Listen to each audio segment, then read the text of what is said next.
I always had a fascination with dusty old books, the kind that seemed to hold centuries of secrets within their brittle pages. So when I stumbled upon a weathered tome at the back of an antiquarian shop, I couldn't resist its allure. The shopkeeper, an enigmatic figure whose eyes never seemed to meet mine, muttered something about the book choosing me, but I brushed it off as a sales tactic. Later that night, under the glow of a single lamp, I began to decipher its cryptic text, a language I had never seen but somehow understood.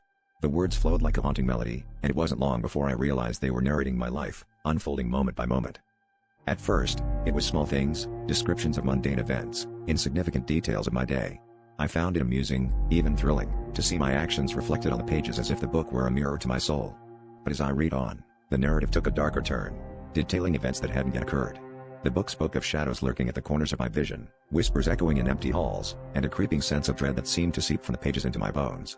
I tried to dismiss them as fiction, a clever trick of my own imagination, until I began to experience them. The book's predictions grew increasingly sinister, foretelling encounters with ghostly apparitions and a presence that seemed to watch me from the darkened corners of my room.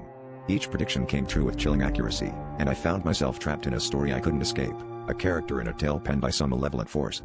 My nights were plagued by nightmares indistinguishable from reality, the line between the two blurring until I could no longer tell where the book ended and I began. As the final act approached, the book's revelations became more terrifyingly specific. It warned of a climax where I would come face to face with the entity behind this twisted narrative.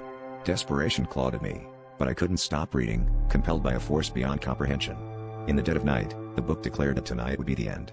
As I closed the book, a cold breath brushed against my neck, and I turned to see the shadow from the pages standing before me, its eyes filled with the stories of countless souls it had ensnared before mine.